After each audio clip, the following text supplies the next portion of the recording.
Introduce Barb Natterson-Horowitz, who's going to introduce Dan Lieberman. Barb is the president of the International Society for Evolution Medicine and Public Health, and she has academic appointments at both Harvard and UCLA. So I'll turn things over to you, Barb. Great, thanks, Charlie. Well, it's perfect that you were sharing information about ISENPH because I actually met our speaker today at the first ISENPH meeting in Arizona. So he was at well, let me introduce our speaker. So Dan Lieberman is the Edwin Lerner Professor of Biological Sciences in the Department of Human Evolutionary Biology at Harvard University. And when I heard Dan speak for the first time in Arizona, he was talking about his work related to the evolution of running and walking, his experimental biomechanics research, his field research in Mexico and Africa. He's just, a highly accomplished scholar and educator. Today he's going to be talking about a forthcoming book, a book that is not his first popular science book. He actually wrote a wonderful book called The Story of the Human Body, Evolution, Health, and Disease. It was published in 2013. And his new book was actually, as I understand it, slated to be released in September. But as many of you may know from the New York Times piece, publishing houses have not been able to actually physically publish books. So the new publication date for Dan's forthcoming book is January the 5th, 2021. And so today we are going to hear from Dan about his book, Exercised: Why Something We Never Evolved to Do is Healthy and Rewarding. And I would be remiss if I didn't mention that Dan is whatever the opposite of couch potato would be. That is how I would describe Dan. And remarkably, Dan has completed his 10th Boston Marathon in a row this year virtually, which I'd love to hear about it sometime. Take it away, Dan. Well, thank you so much, Barb. Thanks, Charlie, and thanks, Meredith, for giving me this chance to talk to everybody. And I'm going to try to not use up the full time so we can have hopefully we can get a bit of a discussion because everybody's sick of just like sitting passively in front of Zoom screens. So as Barb mentioned, my book was supposed to come out a few days ago, and it came out in England, but I got this panicked call from my editor saying that like it or not, they're going to delay the publication until the 5th of January. And so I sort of prepared a book talk, and now I kind of rejiggered it, and I've decided to talk just about one chapter that's in the book. And I thought it'd be fun to talk about sitting because it's kind of a nice way to kind of use the one topic to kind of talk about a larger topic, which is how we talk about physical activity in bodies and health and where evolution plays a role in that. So kind of as a caveat, this talk is going to be sort of like a review paper, and I'm going to cite lots and lots of different data. Most of the work is not my own, and I'm going to try to provide citations, but all the citations are in the book. And really, the goal today is really to use sitting as a way to think about how we think about physical activity, but also inactivity in the modern Western world. And so I don't know about you folks, but in classes, we're really trying to make them really interactive. And so we're always trying to start off our classes with a kind of an icebreaker question. We tried to get the poll working, but the poll is not working. So you're going to have to just pretend that this is a Zoom poll. So you'll learn the answer to this later on. But which species saves the most energy by sitting instead of standing? So just pretend that you're now entering the answer. Unfortunately, I'm not going to find out what people actually think. Is it chickens? Is it moose or humans? All right. Answers to come. Just remember, you write it down on a piece of paper. How about that? Send it to me. All right. Okay. So this book started actually, this is a true story. So when I was finishing the last book that Barb mentioned, The Story of the Human Body, I was sort of towards the end of the book, and I was sort of doing the editing and some of the revisions. And I had the good fortune to be invited to a medical conference which precedes the Ironman World Championship every year in Kona. If you ever get invited to this conference, go. It's like a most amazing conference every year, and it's like for 6 or 7 days, just in the morning. And this is the view actually from the conference. So I had a great time, but I was not racing this. I was observing. And for those of you who don't know about this event, it starts off with a 2.4-mile open water swim. Just gives me heart palpitations to think about it. Then after the swim, they rush off onto their bicycles and then do a 112-mile cycle ride across the desert. And by then it's like 90 degrees Fahrenheit, and then they do, you know, just a full marathon at that point. And it's kind of amazing to watch some of these athletes, and the elite athletes are not really human beings. They're more like cyborgs. I mean, so this is the guy who won the year I was there, and I was in the medical tent, so I was actually able to see it right from the medical tent. But this guy, Pete Jacobs, an Australian, I mean, he did all those things in just a little over 8 hours, which is astonishing. I mean, the fact that you can do it is astonishing.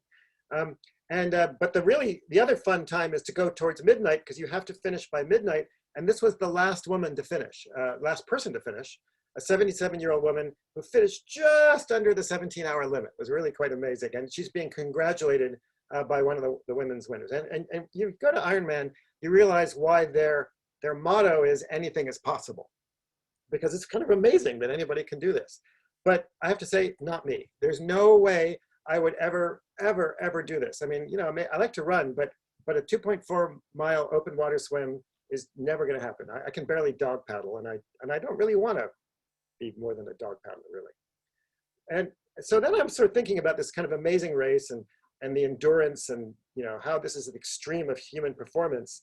And then I got home. I was home for about a week, and then I packed my bags and I went to Highland, Mexico, because I was doing some research on the Tarahumara, who have become sort of famous recently because of the book Born to Run. And they're famous for their long distance running. And I hired this guy, and we traveled all over the place. This is actually a picture I took. This is really what it looks like. It's the most amazing landscape. And we traveled, I hired this guide, and we traveled to these remote little pueblos, and I was measuring people's feet and measuring them while they were running and doing all kinds of fun stuff. I didn't see anybody barefoot, by the way. I didn't see a lot of people running unless I asked them to run, except for I had the chance to go to one of their traditional races. This is the men's race. It's called the Rara Hippery, where there's two groups of two teams of about 5 runners, and they kick a little wooden ball. Actually, I have one of them over here. It's a little wooden ball here. They kind of flick it with their feet, and then they chase it, find it, flick it again, chase it, find it, flick it again. And the race can be 10 miles, and it can be 25 miles, it can be 50 miles. It depends on how long it takes for one team to outlap the other team. The race I watched was probably like about a 50-mile race. And there was also a women's race as well, called the Arouette. Instead of a ball, they have a hoop. And the women sort of flick this hoop with a stick, find it, chase it, you know, find it, chase it, flick it. And this particular Arouette lasted 25 miles. So the running is kind of amazing. And so I was studying these people, and I was, you know, collecting data on their feet and their biomechanics and stuff like that. And being a good anthropologist, I had a series of questions that were kind of carefully designed so that I would, ask, not lead my informants into, the sort of certain answers. And one of the questions was about training, I mean, how much they trained. And the translator I'd hired was really struggling with everybody to try to explain, what I meant by training, because I was asking how they trained for running. And there's one guy named Ernesto, and this is him actually. He's a 77-year-old guy. He was actually one of the runners, so he's still running in his 70s. Here he is. You can actually see him kicking the ball. That's the little ball he's kicking right there. Anyway, he was kind of, I was measuring him, etc. And he just looked at me when when my translator was asking, how do you train? And he said, why would anybody run if they didn't have to? And it was like one of those Jared Diamond moments, at the beginning of Guns, Germs, and Steels, right? Where the guy asked, why do you guys have so much stuff? It was like one of those moments where I suddenly realized, yeah, he's right. This is kind of crazy, right? And that exercise is a modern concept, right? And it's important to distinguish between exercise and physical activity. So physical activity is just moving, right? It's doing anything any kind of movement. Right now I'm, not being very physically active, but I'm gesticulating. So I guess that's some degree of physical activity. But exercise is voluntary physical activity and to sustain or improve health and fitness.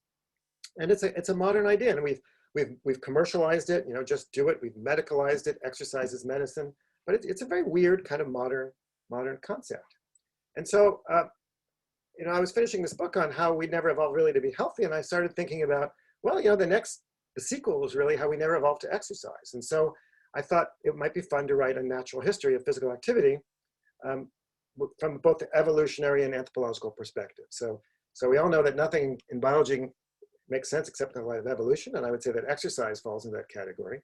But also nothing about humans makes sense in the light of anthropology. And I would include exercise into that. So I wanted to kind of take that perspective to think about physical activity.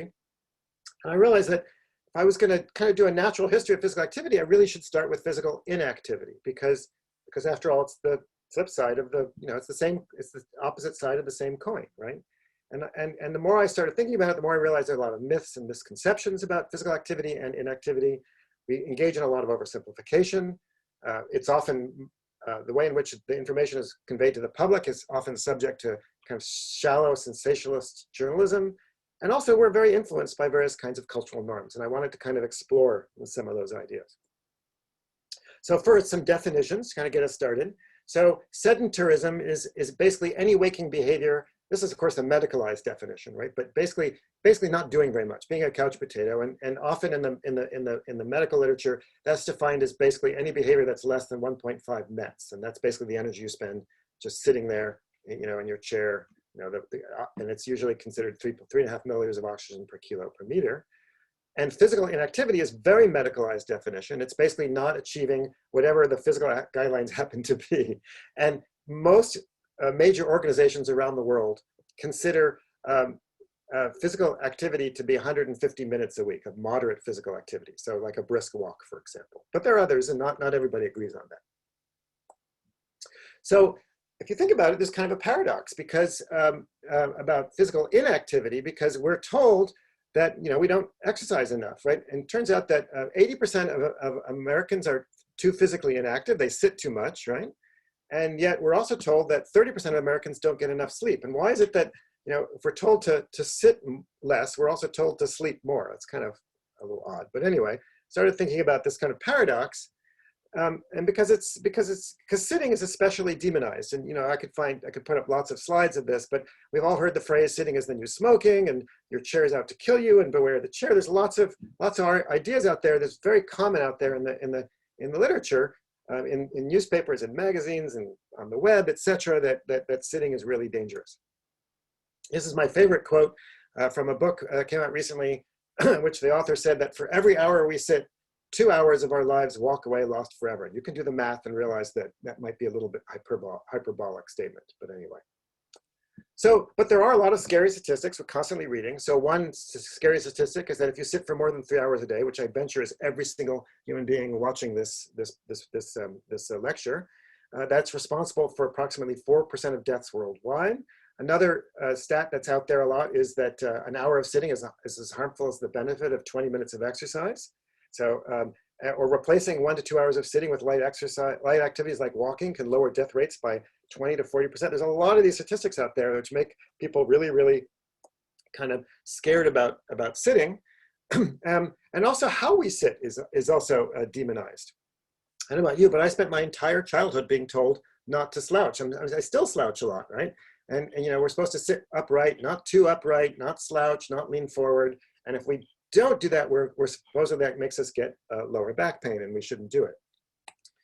And yet, for those of you who've done field work, if you go to the field, like this is a Herman, I'm sure probably knows these people. I don't know if Dave is watching as well, but this is a Hadza camp that I visited with Richard Wrangham. This is actually the picture I took as I walked in the camp.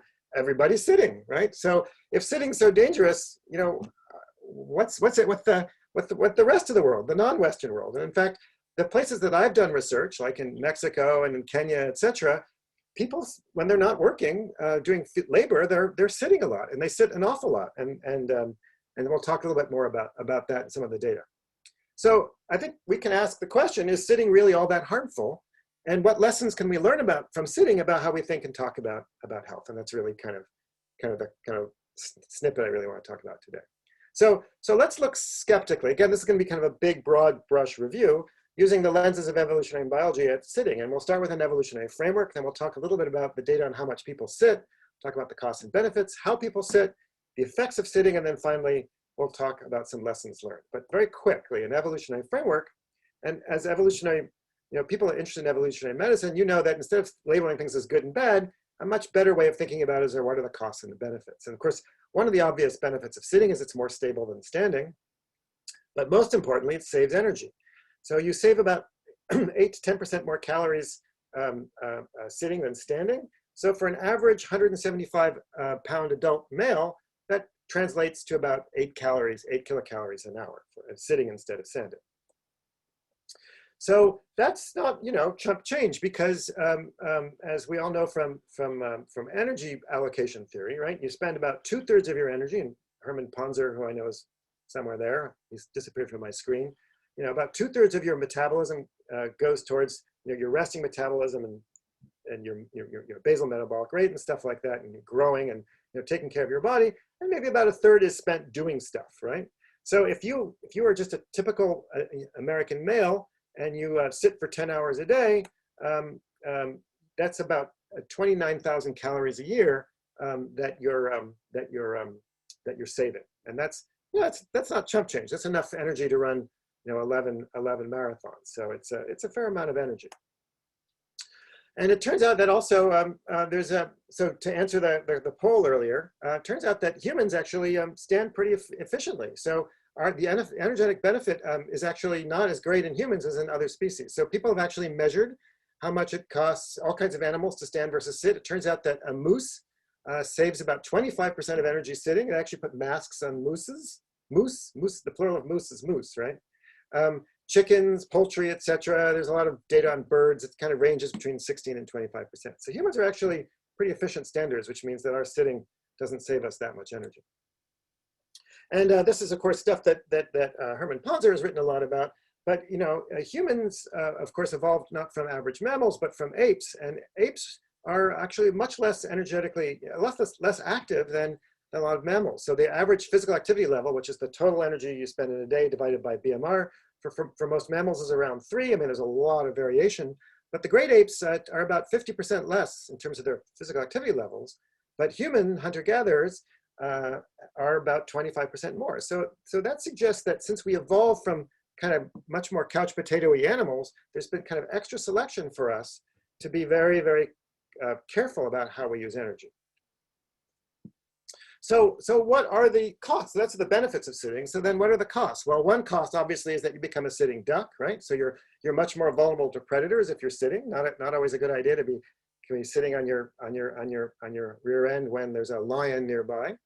And of course, the other major cost of sitting is excess fat storage and inflammation, and we'll talk about that. And obviously, that's for the most part a recent human mismatch. So to proceed, let's first talk about how much people actually sit. And it's a kind of a fun exercise. I don't know how many of you do this, but if you get on Google and you type in the question, how many hours a day do Americans sit, you get an incredible range of answers, right? So you get getamericastanding.org, which I've never heard of before. It says 10 hours. The Washington Post says 6.5 hours.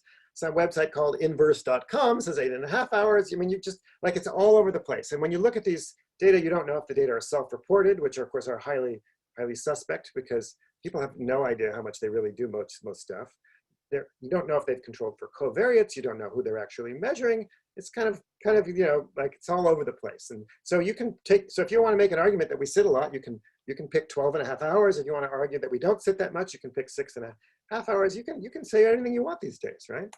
So having plowed through the literature, I'm not going to show all the data because I want to kind of cover a fair number of things. But if you look at a lot of data, good, high quality data where they've actually put accelerometers on people, they know what they're doing, etc.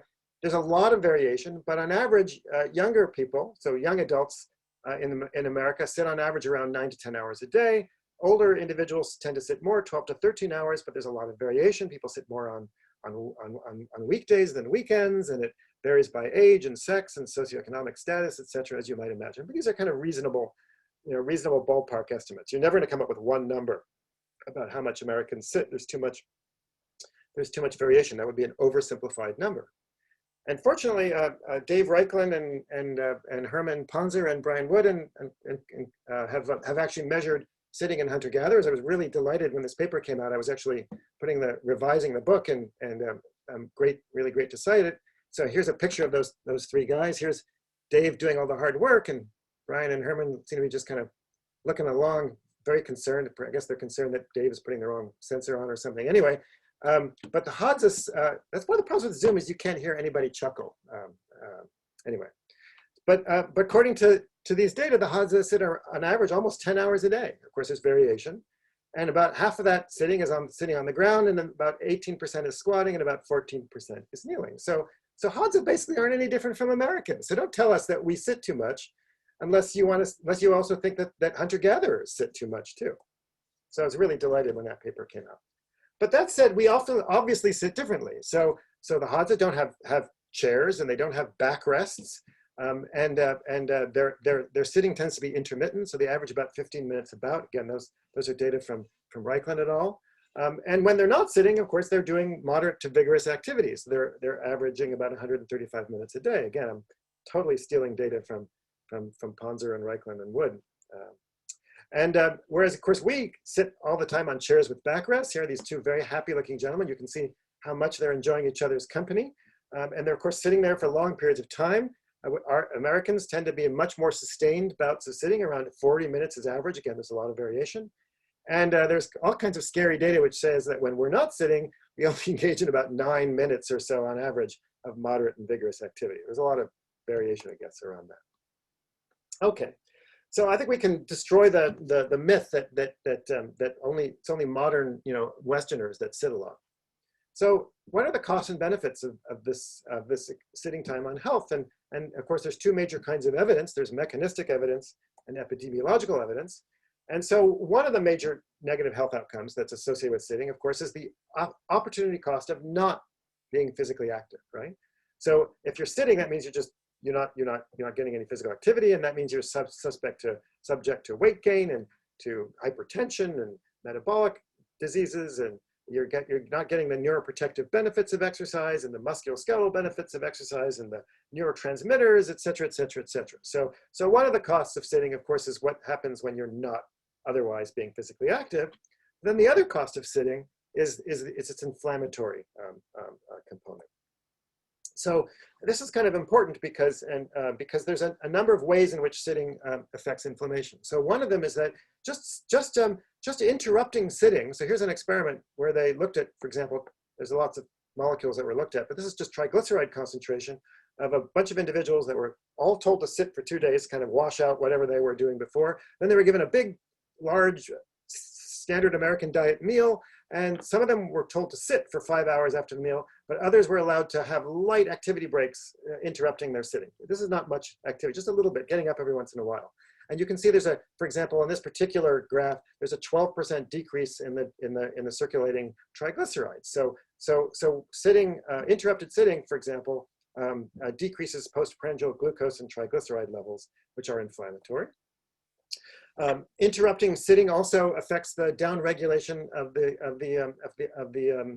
flight and fight response, so the sympathetic nervous system. So again, here's a different experiment where they had a bunch of individuals. Some of them, all of them, were kind of washed out and sitting beforehand. Then they made them all sit for a while, and the ones, but once one group was actually asked to kind of move around for about 6 minutes. And even that 6 minutes of movement caused them, of course, to have a little bit more cortisol, right? Because they're recruiting energy. But then they ended up having lower. Then there was a kind of a down regulation of that fight and flight response, and that led to lower levels of cortisol as well as catecholamines. So we all know that sitting essentially impedes down regulation of the SNS, and of course that's important because cortisol increases your cravings for food, and it increases visceral fat accumulation and all kinds of other things that are problematic. And then finally, maybe most importantly, it turns out we've learned over the last few years that the major regulators of inflammation are not white blood cells. They're actually cytokines that come from muscles. They're called myokines. And actually, this is Tim Kistner in my lab was doing a lot of research on this. But when you have an infection, there's a pro-inflammatory response, and then there's an anti-inflammatory response, which is largely driven by IL-6. In exercise, you don't get that pro-inflammatory hit from TNF alpha and IL-1, but you do get IL-6. In fact, you produce 100 times more IL-6 with your muscles than you do with your white blood cells. It has a major anti-inflammatory effect, and it downregulates inflammation. And here's a wonderful, famous experiment that was published in JAMA a few years ago by Bente Peterson, who we're collaborating with. And she got 10 active men who usually, take about 10,000 steps a day. And for 2 weeks, she basically had them walk only 1,500 steps a day, eating the same diet. And in 2 weeks, they increased and she MRI'd them before and after, and of course took all kinds of blood work. In 2 weeks of just that physical activity, they increased their visceral fat deposits by 7%, their plasma and triglycerides and their insulin. They basically went into a kind of, pre-diabetic state. So sitting is pro-inflammatory. And in a sense, what we have is this kind of interaction, right? So you get increases in visceral fat, which stimulate inflammation. And you also get the lack of physical activity, so you're no longer suppressing inflammation. And the end result of all that inflammation is a wide range of chronic diseases, which I think probably everybody in this lecture knows about, that are associated with chronic low-grade inflammation, like Alzheimer's and atherosclerosis and hypertension, and so on. And so there's a lot of data that supports this. So, for example, I'm not going to go through all the results because I want to make sure there's time for discussion. But for example, one study of over 10,000 Danish adults, another study of over 66,000 Japanese office workers show that if you actually look at sitting time and chronic disease, especially heart disease, it's leisure time sitting, which is far more strongly correlated with the risk of heart disease and other chronic illnesses than work time sitting. And in fact, some of these studies find no association between work time sitting. So when you measure sitting, you have to ask what you're doing when you're not sitting. And if you get out and exercise, you're getting that kind of benefit, which you're not getting if you don't. So not all sitting is the same. Here's another study, which is kind of really interesting. Diaz et al. Which has gotten a lot of attention. This is a prospective study. So they looked at over 8,000 Americans. They had accelerometers on them, and they looked and they basically tried to follow who died, basically, who got sick in this prospective group of individuals. They were all over the age of 40, and they found that the individuals who were most sedentary, that is, they sat for longer than 30 minutes on average, had twice as much hazard ratio of dying as the individuals who got up every 12 minutes or less. So, of course, people who are more sedentary were more likely to die than people who are less sedentary. And in another prospective study, part of the NHANES study, almost 5,000 Americans over 20 years, over 20 years of age, where they followed them for 5 years. Again, individuals who had more frequent breaks of sitting had lower levels of inflammation. They had lower levels of insulin, circulating insulin, lower levels of triglycerides, lower levels of evidence for metabolic syndrome. Okay, so I think we can safely say that there are costs to sitting in terms of health. So but not all sitting is the same. It really matters is the way in which you sit. So interrupted sitting is obviously a lot healthier than non-interrupted sitting. So another question then is, how do people sit? And this is kind of fun. There's this wonderful paper. If you've never seen it, I highly recommend it. It's a really charming paper by Gordon Hughes, published in 1955, an American anthropologist, but he documents every single position that people have in the world. It's really a charming, delightful, wonderful paper. And he categorizes, he's got these wonderful little kind of drawings of various kinds of squatting. He kind of makes quite fine distinctions between different kinds of squatting. But one of the important points of that paper, in fact, the important point about that paper is that for most of the world, except for weird people like us, Western educated, industrialized, rich, and democratic, to use Joe Henrich's acronym, very rarely until recently sat in chairs that had seat backs. So here's a picture of King Edward VI's court, who's a young king. Here he is, he's got a throne, he's got a seat back, but here's all of his courtiers, his advisors, and they're all sitting on benches, right? And it turns out if you look around the world, if you look at the historical data, it was really only popes and kings and really important people who had seat backs. And most people sat on either on the floor or where they sat on chairs, they were either sitting on benches and stools. And there's a fair amount of evidence to support this. Of course, there's no quantitative evidence from the old days, of course. But we also have some hard evidence to kind of back that up, which is squatting facets. So you have these little facets that you find in the ankle. Here's the distal tibia, for example, which are created by this kind of posture. And there's evidence that you find them in Homo erectus and in Neanderthals. Herman Ponzer, for example, has published this from the Dmanisi folks. And there's a wonderful study which looked at thousands, almost hundreds and hundreds of years of European history. And they show that basically up until the Industrial Revolution, squatting facets were very common in Western Europeans. So all of that changed, however, in 1859. And of course, you're all evolutionary biologists. And I know when you see the year 1859, you're all thinking of one thing, right? You're thinking of Darwin, right? But Darwin, who is seated, by the way, because he was a rich guy, right? But Darwin is not the change that I'm thinking of. It's actually this guy, Michel Tonnet, who was a German industrialist. And in 1859, he invented the cafe chair and figured out how to industrialize, mass manufacture the ubiquitous cafe chair, which are still found all over the world. My parents have this kind of chair in their dining room. And so it was starting in the Industrial Revolution, you know, you didn't have to be super wealthy to have a chair that had a seat back. And now, of course, we find them all over the world, especially these plastic chairs, which we find, you know, there's like probably no place on the planet you can go and not find them. I'm sure they're in Antarctica, these plastic chairs, right? They're ubiquitous. And it led to widespread alarm. And when I was doing research on the book, I found this wonderful old text. And I have to read you the quote. This is a physician, I think he was at Johns Hopkins. He wrote, "Of all the machines which civilization has invented for the torture of mankind, there are few which perform their work more pertinaciously, widely, or cruelly than the chair." And you can see all these people whose lives are being ruined because they're sitting in chairs. And there are two major causes causes of concern about sitting too much in comfy chairs.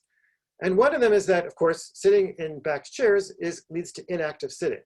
So if you're sitting or without a seat back, or you're squatting, you of course you have some degree of muscle activity to support your back, to support your legs. So here's a study, for example. This is one of my favorite studies. It's kind of a weird study, but I kind of like it because it's a nice control study, because it's a repeated measure study where they measured concert pianists sitting on piano benches versus actual chairs. And when they sit on a piano bench, there's a 52% increase in the use of their back muscles. Here again is from that wonderful Reichland et al. Paper that was last year and this year in PNAS. And they showed that, for example, when the Hadza squat, they use a lot more, there's a lot more muscle activity in their anterior tibialis and in their right soleus. So squatting, you know, requires you to kind of turn your muscles on and off. And we talked earlier about the benefits of that. But then the other issue about sitting is that with back chairs is that it enables us to slouch, right? So here's what we're always told to sit, right? You should sit like this with this guy. He's looking very, very stern and serious, but he's got that nice lumbar curve in his back. Don't lean forward, it curves your upper back, and definitely don't slouch, that flattens your lower back. And all of this, we're told, leads to back pain. And there's, you know, get on the web, you'll find hundreds and hundreds and hundreds of studies and you know, all kinds of people who tell us that we should stop slouching. This is actually a very recent idea, and it goes back to this guy, as far as I can tell, Franz Stoffel, who was a German orthopedist, and he's actually known as the father of the modern school chair. And Stoffel opined, as far as I can tell, without a single bit of data, that when you're sitting, you should have the same kind of lordosis, that same double S curve that you have when standing. And so he had chairs redesigned in the German school system to try to recreate that kind of that posture. And that was taken up by a lot of researchers. And in Scandinavia, there was a lot of research on this. And this guy, Bent Åkerblom, was one of the most famous researchers. And he actually came up with this design. It's still called the Åkerblom curve. So if your chair tilts back 110 to 130 degrees, that's because of this guy. And this is one of the papers by one of these research groups where they actually put, it's kind of scary if you look at the paper, but they put these giant pressure sensors. They actually surgically embedded them in the intervertebral discs of people. I mean, if you look at these papers, they're really scary, because I would not want anybody to stick that in my back. And they measured the pressures, and they found that if they normalized to standing, so if you normalize the interdisc pressure to standing as 100%, they found that sitting the pressures were 40% higher than standing. And slouching, by the way, was like verboten. You should never slouch. And so they reasoned that this led to lower back pain. And this has kind of entered popular thinking. But of course, new sensors are measured. This is actually an X-ray of one of the new sensors. You can see how small it is. And now we know that the original data were wrong, right?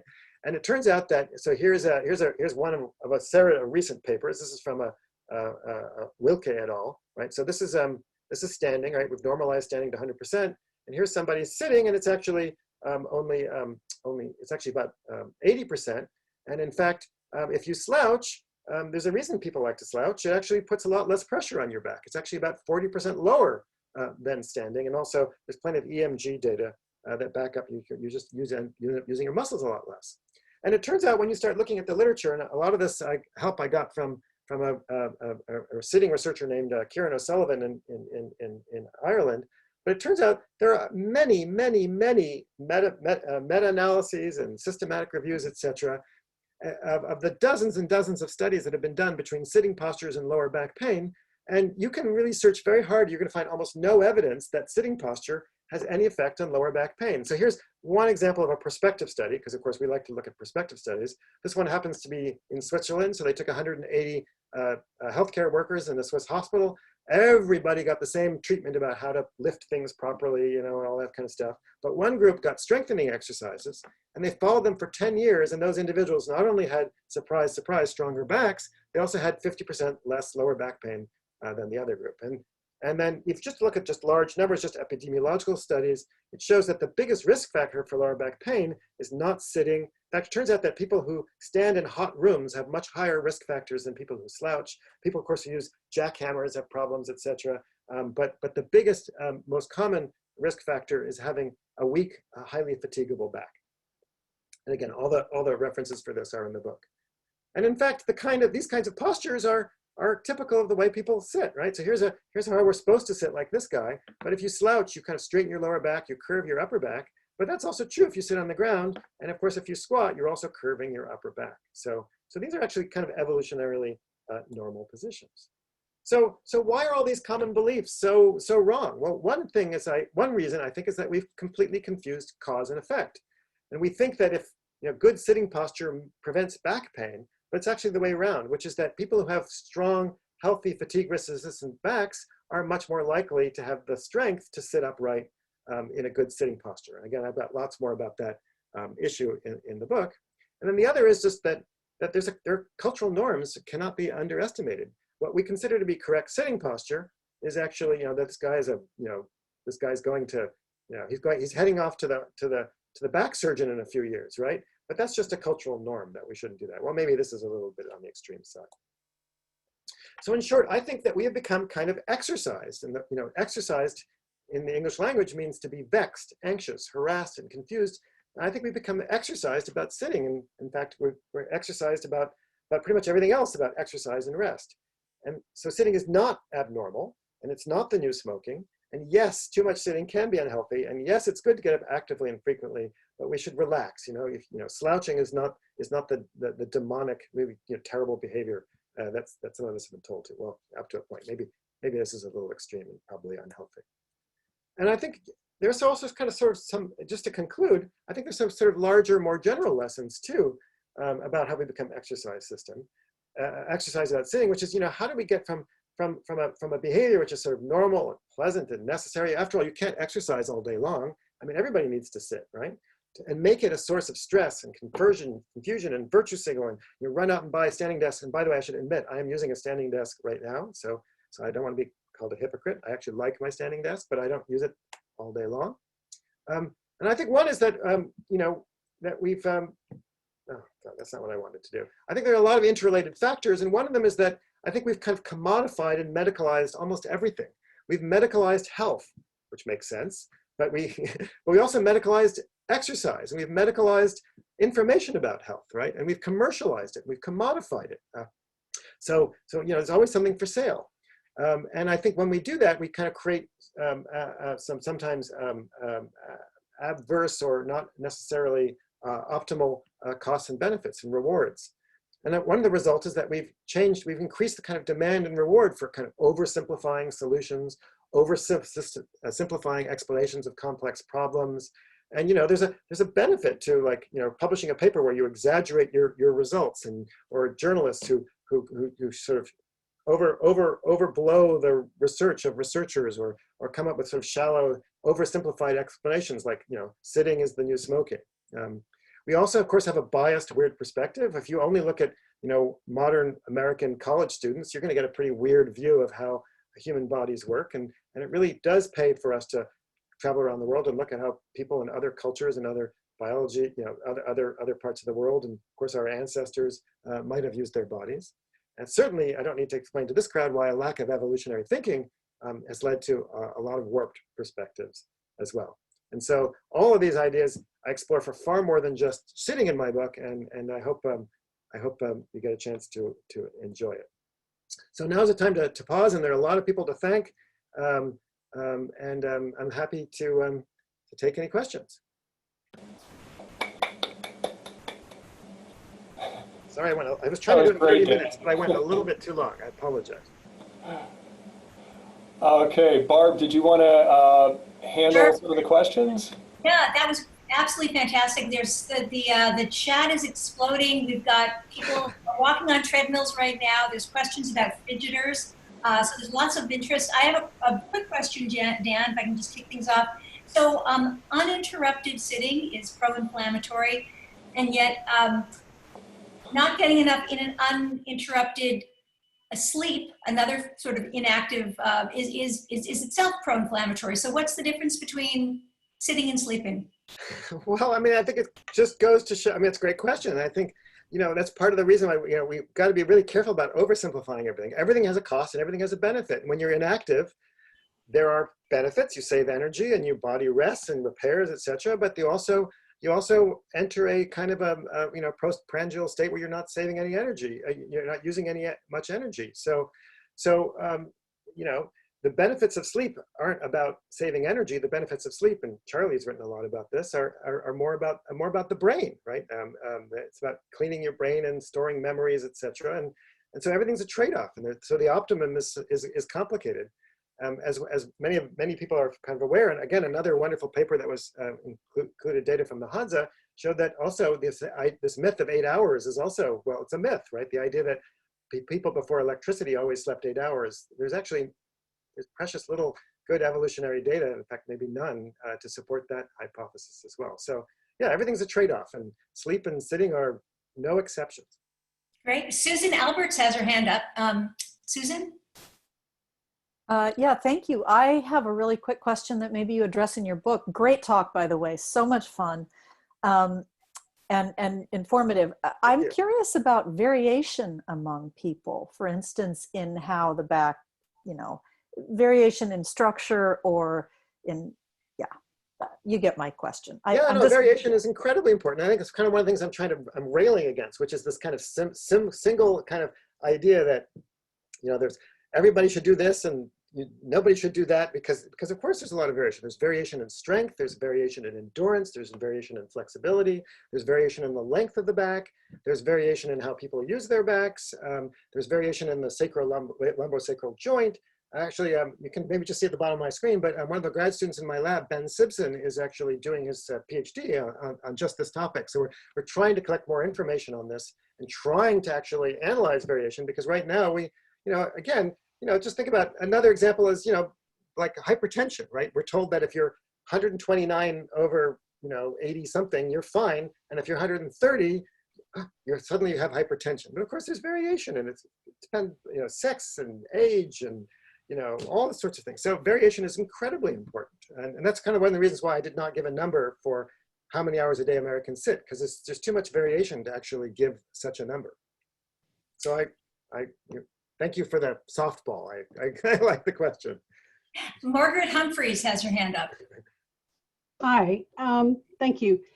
Thinking about life course questions and gender, first of all, it seems that the part of the back that we're talking about is really the lumbar spine. And thinking about pregnant women and the need for their bodies, and particularly their lumbar spines, to compensate for this big weight sticking out in front, makes me wonder about, are men paying a price for not being, that something evolved to protect women, but men don't need it, but they get it anyway, or vice versa. And then what about the life course? Is something that women need in their 20s causing problems in their 50s or so on?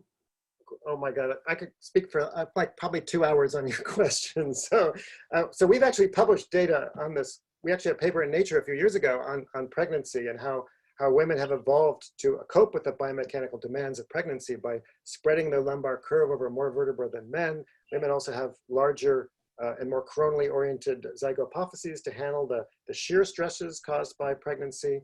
So absolutely, there's no question. There's been selection in women to handle some of the biomechanical demands of pregnancy, and of course, over time, some of these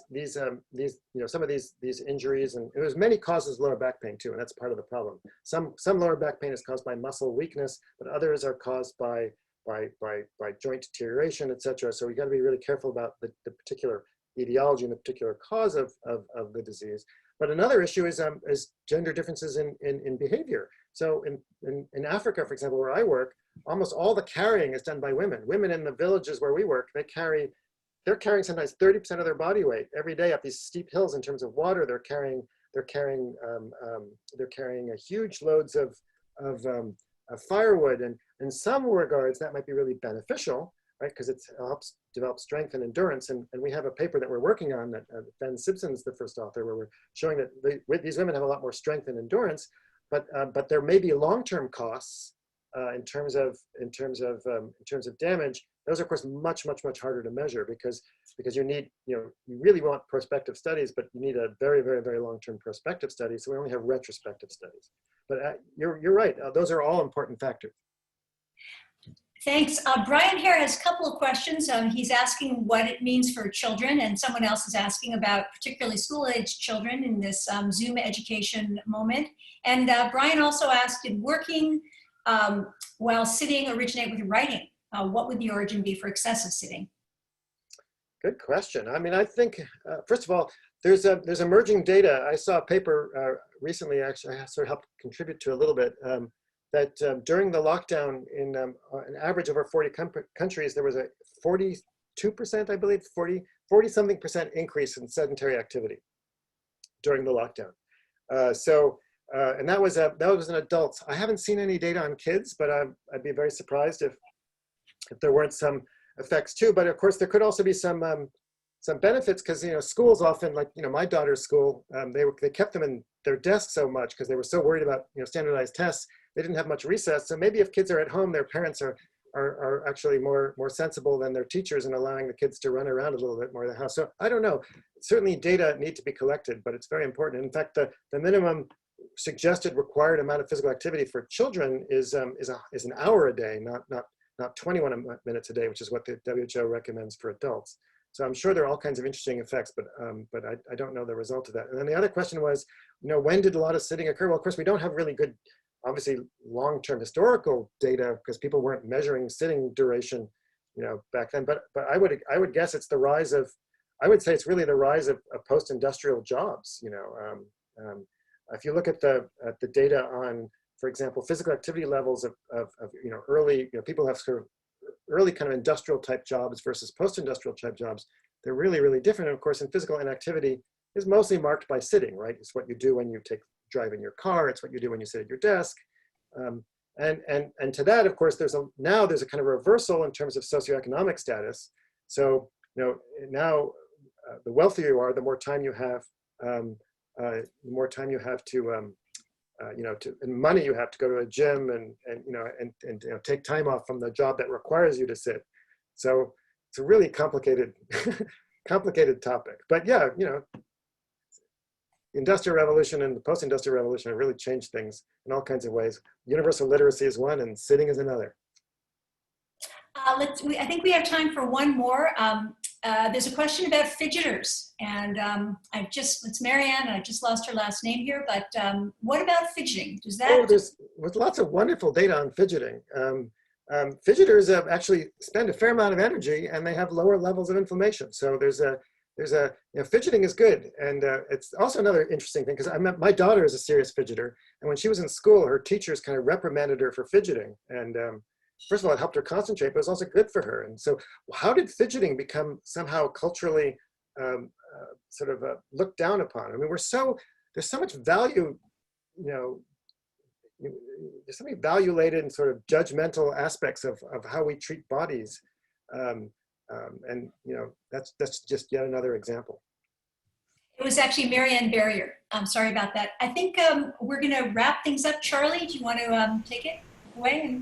Yeah, sure. Dan, thank you so much. That was fantastic. Exactly what we're hoping for in Club EvMed. I think we could have continued for another hour with all the great questions in the chat. And I'm really looking forward to getting a copy of your book when it comes out. I guess if I go to the UK, I can get a copy from what it sounded like in the chat. Well, hopefully you'll be here soon too. I don't know. And I'm also, if anybody wants to send me emails, please feel free. I might not get to it like today, but I'll do my best. I can see there's some really fun questions that I didn't get to. Dan, could you do two things? One, could you show the cover of the book? I love this cover so much. So there's a UK cover and an American cover, but the UK cover I don't really like so much. It's just like somebody's shoes that have been taken off. And then the American cover is the only copy I have, but the American cover is a version of it's like a one of those rock art paintings of a hunter-gatherer on a treadmill. It's a great cover. They did some fun stuff with the spine. This is a Random House art department did a great job. And remember, we want a copy for evolution medicine and public health so we can get a review done. I told them to send you one. Okay. I want to thank Meredith as well. Thank you so much, Meredith, for coordinating all of this, and Barb for moderating and doing the introduction. Before we totally close down, I want to share with you the upcoming Club EvMeds. Here's our website, and next week we're going to try something new. We're going to spotlight 3 graduate students, students who are midway or finishing up with their graduate research. We have, first of all, the evolution of immune sensitivity and tolerance under multiple costs of immunity and ecological feedbacks by Laffey Aldekak from University of Zurich Institute of Evolutionary Medicine. We have the causes of strongly depleted recent adaptation in human disease genes by Chen-Lu Di from University of Arizona. And then finally, from Duke, we have Iman Hamid, who's going to be speaking about rapid evolution of malaria under 20 generations, and the admixed human population of Cape Verde. So please join and listen to these short talks, and we're also going to have some kind of breakout rooms where you can interact with these students individually at the end. They're going to be fairly short talks, and we really want to see a large crowd to support these scientists and hear about their work. Because, of course, many of them missed out on that opportunity because of many conferences not happening and things like that. Looking out into October 1st, we have Joe Graves, who will be speaking about everything you wanted to know about race and why that's important for evolutionary medicine. That'll be a great topic. And then we have another great topic with Eleanor Carlson, talking about assessing SARS-CoV-2 susceptibility in 400 species with comparative genomics. And it goes on from there. Got Brian Hare coming up after that. And you can just go to the website and scroll down and see what we've got. And the schedule's lining up really nicely already out into January. So thanks again, Dan. Thank you, Meredith, and thanks, Barb. And thank you, everyone, for joining. We're really happy to see such a big crowd and so much interest in Club EvMed and evolutionary medicine. Thanks. Thank you, guys. Charlie.